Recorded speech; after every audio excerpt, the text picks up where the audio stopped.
गिरावट देखने मिले, 50 के नीचे आ चुका है। मैम, ओला इलेक्ट्रिक पे काफ़ी लोग जानना चाहेंगे, इस स्टॉक में करे क्या? 7% की गिरावट देखने मिल रही है और येस बैंक पे भी लगे हाथ बता ही दीजिएगा, 21 के नीचे ये भी आ चुका है। क्या करें इन दोनों स्टॉक में? दोनों स्टॉक में आज ब्लॉक डील का इम्पैक्ट है। देखिए, ओला इलेक्ट्रिक वैसे भी काफी एक वीक स्टॉक है। जहां तक उसने शुरुआत की थी और आज तक जैसे प्रॉफिट बुकिंग हुआ है, बहुत ही वीक है। यहाँ पे मुझे कोई भी स्ट्रेंथ नजर नहीं आ रहा है जहाँ पे वो एक अच्छा ब्रेकआउट भी दे पा रहा है। इनफैक्ट करंट लेवल से देखेंगे तो 55 बहुत स्ट्रॉन्ग रेजिस्टेंस है।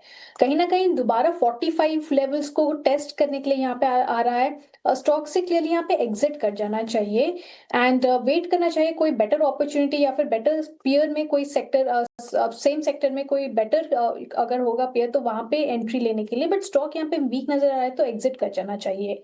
येस बैंक देखिए, येस बैंक का आज जिस तरीके से थोड़ा सा नीचे आया है, अपने 10-20 डेमार्क के सपोर्ट को होल्ड करके यहाँ से बाउंस करने की कोशिश कर रहा है। तो अगर 20.5 के नीचे क्लोज देता है देन अगेन टुवर्ड्स 19.8 लेवल्स को रीटेस्ट कर सकता है। कल एक अच्छा ब्रेकआउट आया था इसमें, तो इसको दोबारा 22 के ऊपर सस्टेन करना पड़ेगा वो कोई भी second round of fresh upside के लिए। चलिए, तो ये राय आती हुई येस बैंक और ओला इलेक्ट्रिक दोनों पे। एक स्टॉक फिर रडार पे आया है और ये है एस्कॉर्ट्स का। याद रखिएगा, हमने कल भी इसकी चर्चा की थी। कल स्टॉक में तेजी थी, आज फिर से गिर गया। 2-2.5% के आसपास की गिरावट फिर से है और पिछले हफ्ते भी स्टॉक में काफ़ी गिरावट देखने मिली थी, तो लगातार गिरावट के घेरे में है। 1-2 दिन स्टॉक चला है। मैम, ये एस्कॉर्ट्स में क्या हो रहा है? कितनी वीकनेस और देखने मिलेगी? चार्ट्स क्या कहते हैं?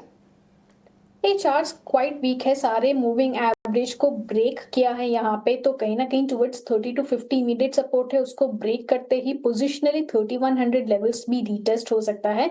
वीक है पोजीशन में, लॉन्ग पोजीशंस अवॉइड करना चाहिए यहाँ पे। एंड जब तक वो 3400 के ऊपर सस्टेन नहीं करता है तब तक लॉन्ग साइड की स्ट्रैटेजी यहाँ पे नहीं अपनाना चाहिए। लिए तो अवॉइड कीजिएगा स्टॉक को, और जब तक 3400 के ऊपर सस्टेन नहीं करता है आपको स्टॉक से पूरी तरह से दूर रहना है। चार्ट जो है वो काफ़ी वीक है। लेकिन चलिए, अब वक्त हो चुका है आपको मुनाफे का ऑप्शन बताने का।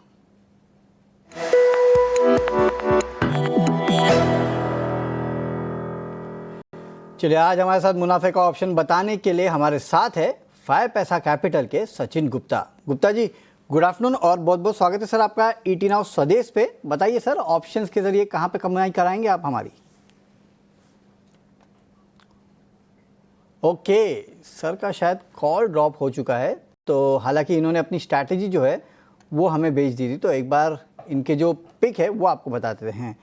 पिडेलाइट इंडस्ट्रीज जो है वहाँ पे खरीदारी की सलाह दे रहे हैं। देखिए, स्टॉक तेज़ी में भी है और ये कह रहे हैं कि 31 रुपये का जो कॉल ऑप्शन है वो आप खरीद सकते हैं।